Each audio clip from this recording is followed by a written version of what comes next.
भगवत प्राप्ति में बहुत सी बातों को ध्यान में रखना है। अर्थात साधना में कई बातों पर ध्यान देना है।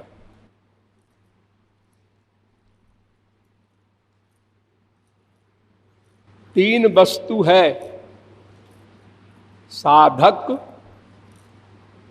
साध्य, साधना।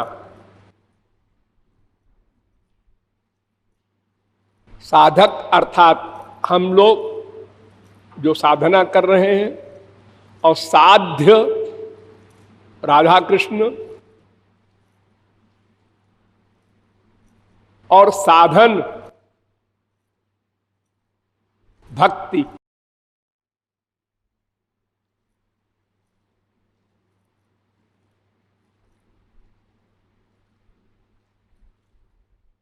साधक को जिन जिन बातों पर विशेष ध्यान देना है,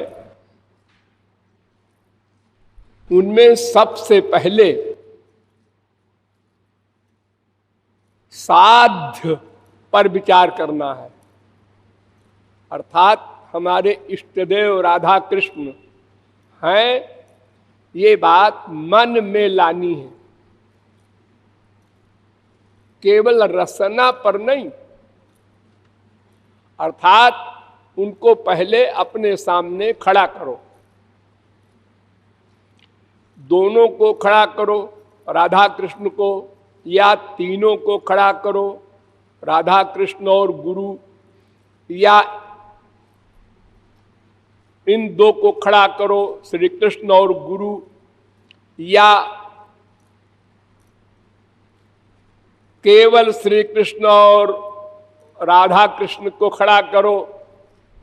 यद्यपि गुरु सब में आवश्यक है, लेकिन अगर हम किसी समय श्री कृष्ण में ही गुरु को अंतर्निहित करके उनका ध्यान कर रहे हो तो वो भी ठीक है।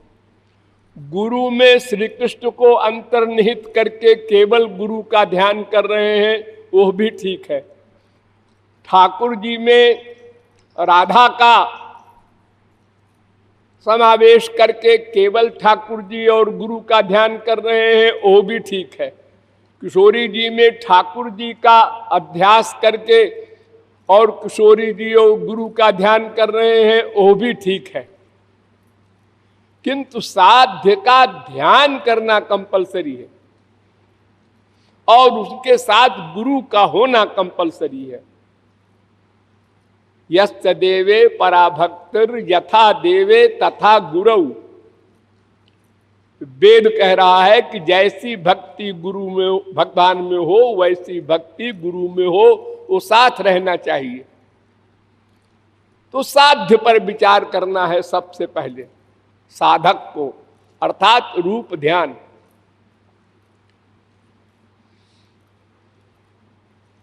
ये साधना बता रहे हैं।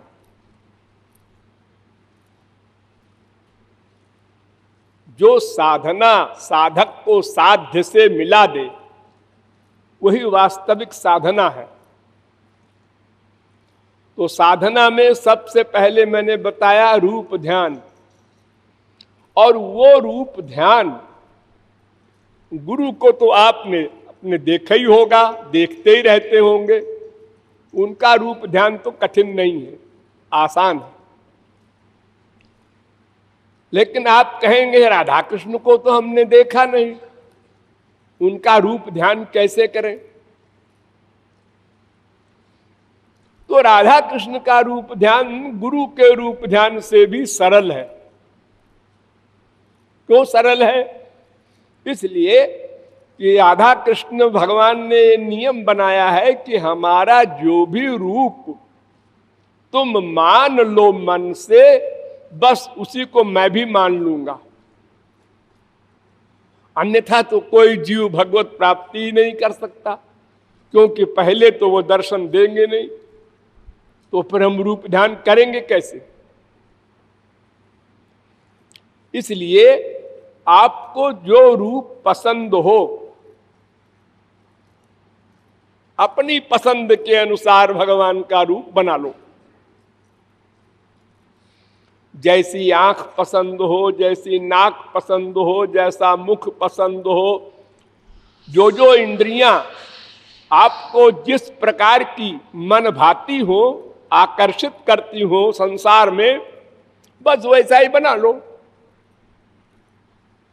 और उम्र भी अपनी इच्छा अनुसार बना लो। तुरंत के पैदा हुए श्री कृष्ण या किशोरी जी 1 साल के, 2 साल के, 10 साल के, 20 साल के, 50 साल के, 100 साल के, 1000 साल के, जैसे बना लो।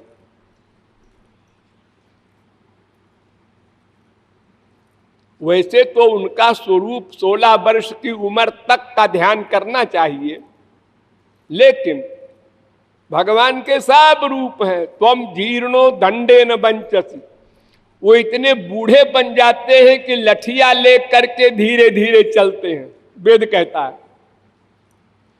इसलिए सब तुम्हारी पसंद पर निर्भर है। तुमको जैसा रूप अच्छा लगे, जिस उम्र का अच्छा लगे, वो सब बना लो। और जो श्रृंगार तुमको पसंद हो वो श्रृंगार कर लो। ये जरूरी नहीं है कि पीतांबर ही पहनाओ ठाकुर जी को। किशोरी जी को पीतांबर पहना दो, ठाकुर जी को नीलांबर पहना दो। कोई गुलाम नहीं है राधा कृष्ण किसी श्रृंगार के। वो प्रतिदिन प्रतिक्षण बदलता रहता है उनका श्रृंगार। भक्त लोग अपनी इच्छा अनुसार श्रृंगार करते हैं। हमारे संसार में जैसे एक माँ एक बच्चे का श्रृंगार करती है तो तरह तरह के कपड़े रखती है ना, और तरह तरह के कपड़े, बड़े लोग तो 100 कपड़े रखते हैं अपने बच्चों के और बदलते रहते हैं उसको। कोई प्रतिबंध नहीं है। और ऐसे ही राधा कृष्ण के लिए भी आप समझ लीजिए, संसार में भले ही कोई चीज वर्जित हो, कानून हो, कायदा हो, कुछ हो, जैसे मान लो किसी देश में कायदा है कि मुंह ढक के चलो। बहुत से मुस्लिम देश ऐसे हैं जिनमें कानून है गवर्नमेंट का कि बुर्का ओढ़ के चलो वरना सजा हो जाएगी साल भर की। लेकिन भगवान के यहाँ ये सब कोई नियम नहीं। जैसा तुम चाहो किशोरी जी को घूंघट कढ़वा दो 4 फुट का, और चाहे सिर उघाड़े जैसे आप लोग चलते हैं ऐसे चलाओ। सब आपकी इच्छा पर निर्भर है। कुछ आधार है, महापुरुषों ने लिख दिया है, इसलिए वैसा श्रृंगार करना अधिक आपको प्रिय होगा, ये बात अलग है। लेकिन ये बंधन नहीं है कि वो तो वैसा ही कीजिए, ऐसा कुछ नहीं।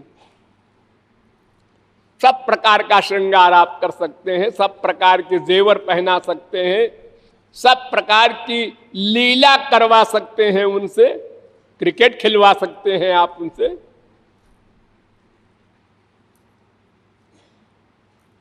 ये सब आपके ऊपर छोड़ दिया भगवान ने। कितनी दया है, सोचो।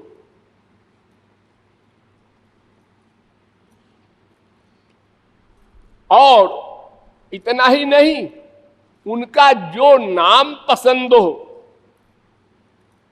जो शास्त्रों में लिखे हैं लाखों करोड़ों नाम, उनके अलावा भी आप कोई नाम धर दीजिए उनका, पप्पू, टप्पू, चप्पू, कुछ भी, और उसी नाम से बुलाइए, डरिए मत। देखो, जिनका सबसे बड़ा सौभाग्य यशोदा मैया का, जिनकी गोद में, जिनकी भाव से डरते हैं श्याम सुंदर, जिन श्याम सुंदर के भाव से अनंत कोटि काल कांपता है, वे श्याम सुंदर मैया यशोदा की भाव से डरते हैं। उनको मैया कहती है कनुआ। ओ कनुआ इतका, ऐसे बोलती। अब कनुआ शब्द कौन शास्त्र में लिखा है, बतावे कोई विद्वान। सखा लोग भी उसी प्रकार कनुआ कहते हैं, कन्हैया कहते हैं। और जो प्रेम की आचार्या हैं गोपियां, वो तो और बुरे शब्दों में पुकारती हैं, लफंगे, चौर, जार, शिखामणि। इसलिए नाम में भी कोई बंधन नहीं रहा। फिर वेद कहता है कि सब शब्द भगवान के नाम है। का, खा, आ, ई, उ, ये सब भगवान के नाम है वेद में। कम ब्रह्म, खम ब्रह्म, आ माने श्री कृष्ण, उ माने शंकर जी, उमा, उ मां, उ माने शंकर जी, मां माने योग माया, शंकर जी की योग माया पार्वती। तो भगवान के सभी नाम हैं। आपको जो पसंद हो, राधे, श्यामा, किशोरी जी, प्रिया जी, कोई भी पसंद हो वो बोलो, या बदल बदल के बोलो। तो जो चाहे नाम लो, जो चाहे गुण गाओ, ये भी अपनी अपनी पसंद है। किसी को कोई गुण पसंद है अधिक, किसी को कोई गुण पसंद है अधिक।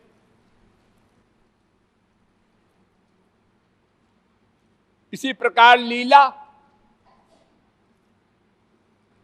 तो इतनी सुविधा है ध्यान करने में कि हम अपने मन के अनुसार उम्र बना ले, रूप बना ले, श्रृंगार बना ले, नाम रख ले, गुण लीला गावे, जो मन में आए,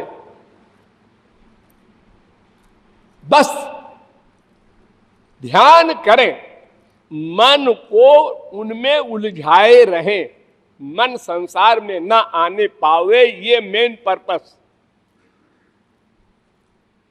संसार में आया कि बस गोबर भरा, वो चाहे माँ के प्रति हो, चाहे बाप के, चाहे बीबी के, चाहे पति के, चाहे दुश्मन के, वो जहां भी जाएगा बस पाखाने में गया, गंदा हुआ।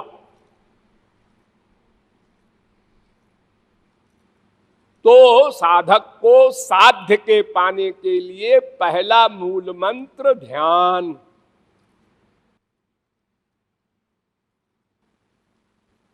इसके बाद नंबर 2, भगवान के अतिरिक्त कहीं भी मन का लगाव न हो। लगाव, आसक्ति। अब भगवान शब्द में सब ले लेना, भगवान, उनका नाम, उनका रूप, उनका गुण, उनकी लीला, उनके धाम, उनके जन, गुरु, इतने में कहीं मन रहे सब ठीक, ये सब भगवान है। सब में सब का वास है। लेकिन संसार, उसका नाम, उसका रूप, उसका गुण, उसके कार्य, उसके स्थान, उसके उपासक मायाबद्ध, इसमें मन न जाए, बस ये शर्त है। वो अन्य है। भगवान संबंधी सब चीज अनन्य रहेगा, और माया की कोई भी चीज में मन का अटैचमेंट हुआ तो अनन्य नहीं रहा। ये प्रमुख शर्त है भगवान की।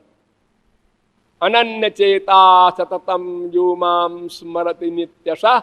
देखो 2 बात कही गई गीता में, अनन्य हो और स्मरण करे, ध्यान।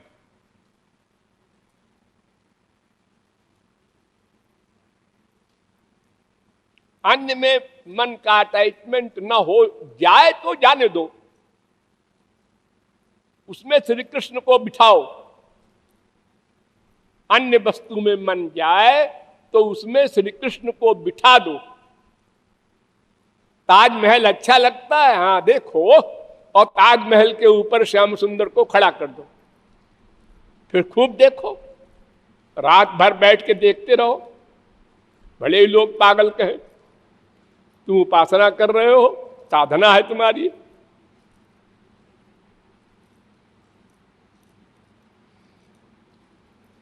तो ये दूसरी शर्त हुई अनन्यता।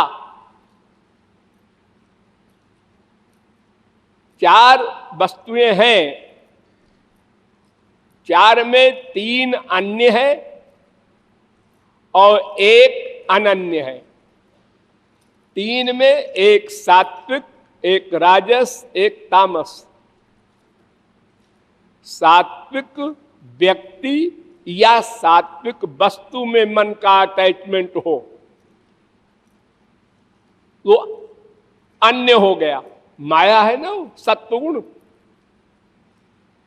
इसलिए अनन्य नहीं रहा, स्वर्ग जाएगा वो।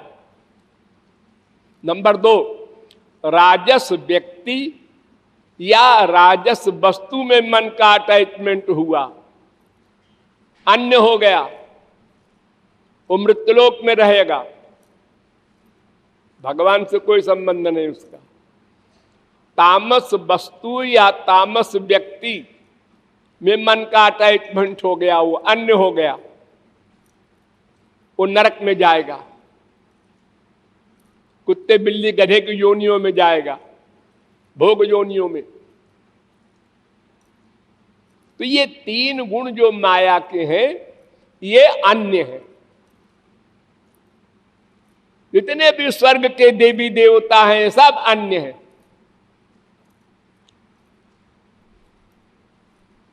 ये देवी देवता, ध्यान दो, देवी और देव ये 2 शब्द जो हैं बड़े भयानक हैं, इनको समझ लो।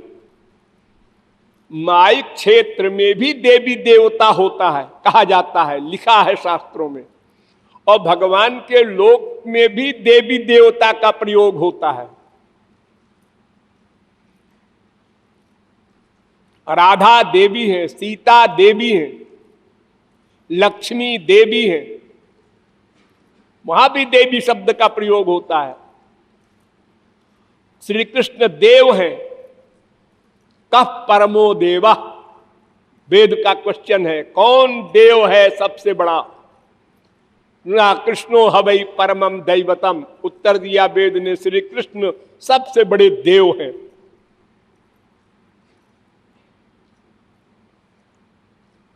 तो अलौकिक देवी देवता भी होते हैं और लौकिक देवी देवता भी होते हैं।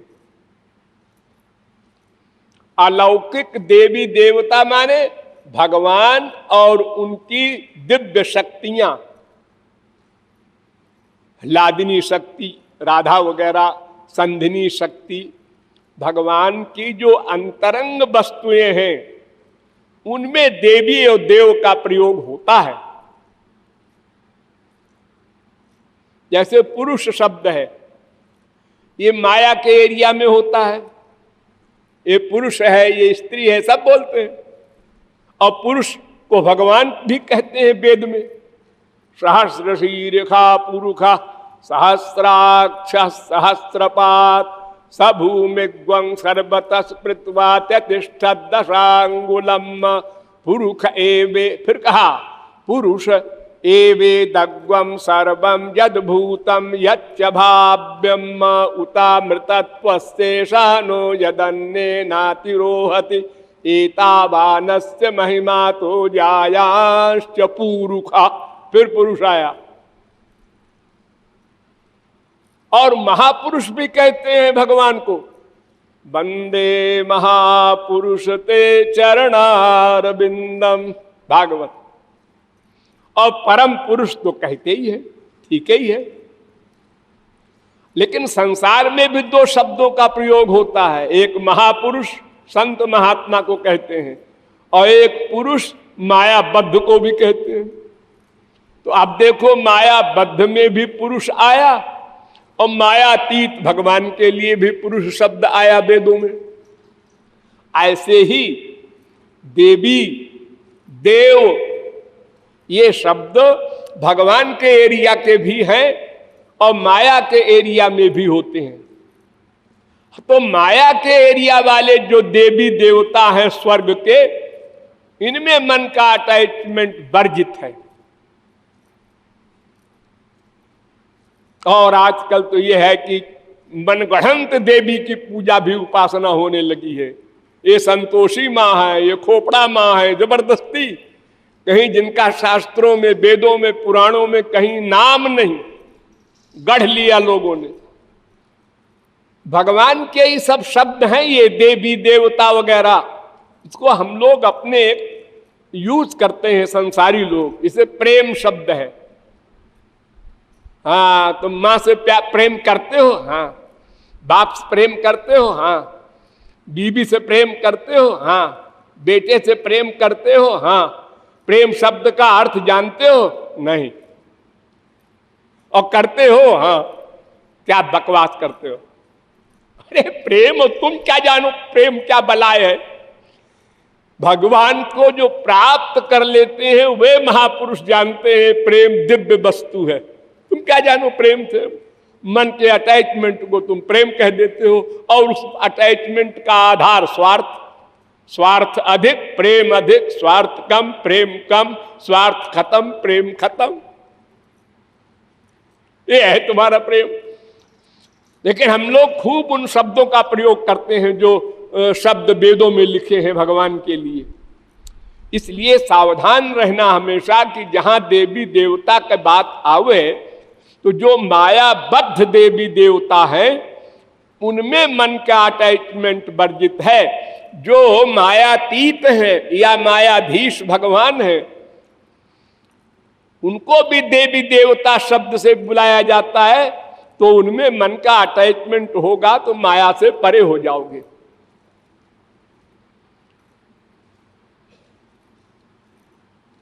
यानी वो पर्सनैलिटी माया से युक्त, माया के अधीन है या माया से परे है। बस दो प्रमुख है सब बात समझने की। अगर माया के अधीन है, वो माँ हो, बाप हो, बेटा हो, बीबी हो, गुरु हो, कोई हो, तो हम मरने के बाद उससे प्यार करने पर, मरने के बाद माया के अंडर में जाएंगे। वो जहां जाएगा वहीं जाएंगे। वो गधा बनेगा तो हम गधे के पुत्र बनेंगे। जिसमें अटैचमेंट होगा मरने के बाद उसी की प्राप्ति होगी। तो इसलिए देवी देवता ये शब्द जहां जहां आवे उसको समझ लेना कि जो माया के अंडर में देवी देवता हैं उनको शास्त्रों ने वर्जित किया है कि वो अनन्य नहीं रहेगा जो इनमें मन का अटैचमेंट करेगा। सात्विक, राजस, तामस तीनों गुणों से परे भगवान, उनका नाम, उनका रूप, उनका गुण, उनका धाम, उनका संत, इतने के अंदर मन का अटैचमेंट हो तो वो अनन्य प्रेमी है भगवान का। और इसके अलावा कहीं हो, उसका नाम देवी हो, देवता हो, मनुष्य हो, राक्षस हो, कुछ हो, वो मायाबद्ध होगा। 84 लाख की योनियों में घूमेगा, चक्की पीसेगा इतनी लंबी चौड़ी। तो अनन्यता पर बहुत ध्यान देना है। हम लोग भगवान से प्यार करते हैं, ये सच है, कौन नहीं करता। अरे एक तो मोटी अकल की बात कि हम लोग आनंद से प्यार करते हैं, आनंद ही का पर्याय बाकी शब्द भगवान है, तो भगवान से प्यार तो करते ही है। वेद कह रहा है आनंदो ब्रह्म रसो वैसा। और वैसे भी जब कोई संसार में बहुत मुसीबत आती है तो हे भगवान बचाओ, सभी नास्तिक भी आस्तिक बन जाता है। और फिर जो सत्संग करते हैं वो तो विशेष अधिकारी हैं, प्यार करते ही है। लेकिन गड़बड़ क्या है कि अनन्य नहीं है, तुम्हें वो माता नहीं है, तो अम्मा भी माता है। तुम्हें वो माने तुम ही हमारी मां हो, और त्वमपि माने तुम भी हमारी मां हो।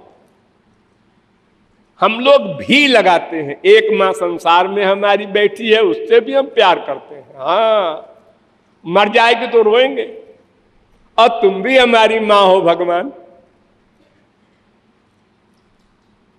और बोल रहे मुंह से त्वमेव माता च पिता त्वमेव बंधुश्च सखा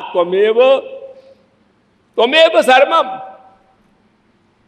लेकिन प्रैक्टिकल में ये नहीं है। प्रैक्टिकल में भगवान से भी प्यार है। अब किसी का 10%, किसी का 20%, किसी का 50%, ये बात अलग है। लेकिन 0.1% भी अगर संसार से प्यार है तो अनन्य नहीं कहलाओगे, गड़बड़ है। देखो, एक पारस है, एक लोहा है, जब तक छू न जाएगा सोना नहीं बनेगा। बाल पर भी अंतर होगा तो सोना नहीं बनेगा। यदा हे वै तस्मिन्नु धर्मंतरं कुरुते अथ तस्य भयम भवति, वेद कहता है। जरा भी अंतर न होना चाहिए। तार में बिजली जा रही है, जब छू लोगे तब वो अपनी ओर खींचेगी। इसलिए शरणागति में शर्त है कि अन्य में मन का अटैचमेंट कभी भी थोड़ा भी न होने पाए। बस। तो 3 बात मैंने बताई। एक तो भगवान का रूप ध्यान, नंबर 1। नंबर 2, जो तुम्हारी इच्छा हो भगवान का रूप बना लो। जो चाहे इच्छा हो श्रृंगार करो, जो इच्छा हो नाम रख दो, जो इच्छा हो उनकी लीला का गान करो, ध्यान करो। सब तुम्हारे ऊपर निर्भर है। भगवान तुमको फल सही देंगे। और अनन्य हो करके, अन्य में मन का अटैचमेंट ना हो। अब एक बात और है इसके अलावा, वो क्या? नित्यशः, निरंतर हो। हम लोग 1 घंटा 2 घंटा 4 घंटा जो भी साधना करते हो, मान लिया ठीक ठीक करते हैं, आंसू बहा करके, रूप ध्यान करके, सब कुछ ठीक ठाक है, अन्न में मन नहीं गया, ये भी ठीक हुआ। लेकिन उसके बाद जब साधना छोड़ के उठते हैं और संसारी वर्क करते हैं तो भूल जाते हैं, एकदम भूल जाते हैं। उस समय आपको सावधान रहना चाहिए। भगवान हमारे साथ हैं। हम जा रहे हैं यहां से गेट तक, हाँ हमारे साथ है ना, हाँ हमारे साथ चलो, हम अकेले नहीं जाएंगे, चलो। उनको साथ लेके चल रहे हैं। कोई काम करें, ये रियलाइज करें भीतर से वो हमारे साथ हैं। रियलाइज करना, भीतर से, शाब्दिक नहीं। जैसे मैं को रियलाइज करते हो हर समय, मैं हूं, जागते समय भी मैं हूं, सपना देखते समय भी मैं हूं, गहरी नींद में भी मैं हूं, जब जागा तो फिर मैं हूं। सर्वत्र मैं की फीलिंग है आप लोगों को, नेचुरल। ऐसे ही भगवान की फीलिंग को बनाना है, प्रैक्टिस करना है। ये बनावटी नहीं होगा, है तो फैक्ट, लेकिन उसको मानने में बनाना होगा, परिश्रम करना होगा। क्योंकि हम भूल गए तमाम जन्मों से, हमारे अंतःकरण में मैं हूं। ध्यान दो, अंतःकरण में आत्मा है। एष आत्मा हृदय अभ्युपगमात् हृदय, शास्त्र कहते हैं। हृदय में बाईं तरफ हृदय है, उसमें भगवान रहते हैं और उसी में हम रहते हैं। तो हृदय में हम और हमारे अंदर भगवान, और सदा सर्वत्र अनादिकाल से अनंत काल तक। ध्यान दो इस पॉइंट पर। वेद कहता है, अथ यदिदमस्मिन् ब्रह्मपुरे दहरम पुंडरीकम वेश्म दहरोस्मिन्नन्तराकाशस्तस्मिन् यदन्तस्तदन्वेष्टव्यम। ये ब्रह्मपुर है, शरीर का नाम ब्रह्मपुर। जैसे हमारे संसार में होता है ना, ये रामपुर है, ये नागपुर है, ये कानपुर है, ये खोपड़ापुर है, ऐसे ये आपका शरीर ब्रह्मपुर है। क्यों? इसमें ब्रह्म रहता है। तो इस ब्रह्मपुर में तुम हो, माने जीव, वो चेतन है, और उसके अंदर अंतः भगवान रहता है। और भगवान में उसके अंदर 8 गुण रहते हैं। एष आत्मा परिपात्मा विजरो मृत्युर्विशोको विजघत्सो पिपासा सत्य कामा सत्य संकल्पा, वेद कहता है ये 8 गुण है। उन गुणों को प्राप्त करना है हम।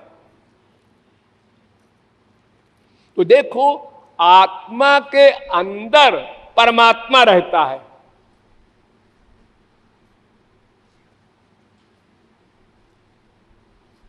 भीतर, पास पास भी नहीं, भीतर, यहां भी सर्वव्यापक है और अंदर भी रहता है और गोलोक में भी रहता है। भोले भाले समझते हैं गोलोक में है, उनसे अधिक समझदार समझते हैं सर्वव्यापक है, और जो पूरे समझदार हैं वो समझते हैं भीतर भी है। तो सबसे अधिक समझदार बनना है कि भीतर है, बस। उससे क्या होगा? हम कभी प्राइवेसी नहीं रखेंगे, अपने को प्राइवेट नहीं समझ सकते। हर समय मैं जो सोच रहा हूं बीवी नहीं जानती, हाँ? वो बैठा है अंदर, वो तो जानता है ना। हाँ, प्राइवेसी खत्म। ये आदमी बड़ा बदमाश है, ऐसा सोच रहे हैं देख करके, मुंह से नहीं बोल रहे हैं, आइए बैठिए इनको चाय लाओ भाई आप तो कभी आते ही नहीं। और भीतर से बदमाश आ गया, ये सोच रहे हैं। अब अगर हम बाहर भीतर भगवान को रियलाइज करते, वो तो नोट करते हैं, ये तो नोट हो गया होगा हमने जो सोचा, और दंड मिलेगा उसका। भगवान तो मन के कर्म को नोट करते हैं, इंद्रियों के कर्म को नोट नहीं करते। और हमने सोचा, बस हो गया अपराध, पाप हो गया, अनन्यता से च्युत हो गए, गिर गए, मन को गंदा कर लिया, साबुन से जो धोया था उसको फिर बिगाड़ लिया। इसलिए बहुत सावधान होकर के साधना के समय के बाद जहां जहां जाएं, हम जो कुछ भी वर्क करें, साथ में अपने इष्ट देव को लिए रहें। वो हमारे भीतर बैठे हैं, ये विश्वास जमाते रहें। इसका अभ्यास करना पड़ेगा, ऐसे नहीं होगा। और जब हो जाएगा अभ्यास कुछ दिनों में, तो इतनी शांति मिलेगी आपको कि जैसे आप अनंत कोटि ब्रह्मांड के मालिक हैं। इतना आनंद मिलेगा हर समय, हम माला माल हैं। कोई दुख आवे, मां मरे, बाप मरे, बेटा मरे, धन लुटे, आपको कोई दुख नहीं होगा, क्योंकि आपको ये फीलिंग है वो अंदर बैठा है। नरक भेज दो।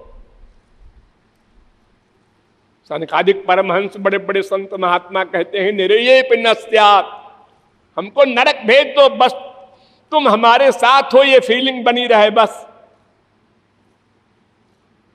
और गोलोक में भी भेज दो और हम तुमको भूल जाएं, ऐसा गोलोक हमारे किस काम का। तो इसलिए मन अन्यत्र न जाने पावे, जहां कहीं जाए साथ में श्याम सुंदर को रखें। ये कुछ खास खास बातें मैंने साधना की बताई, और शेष बातें फिर बताएंगे।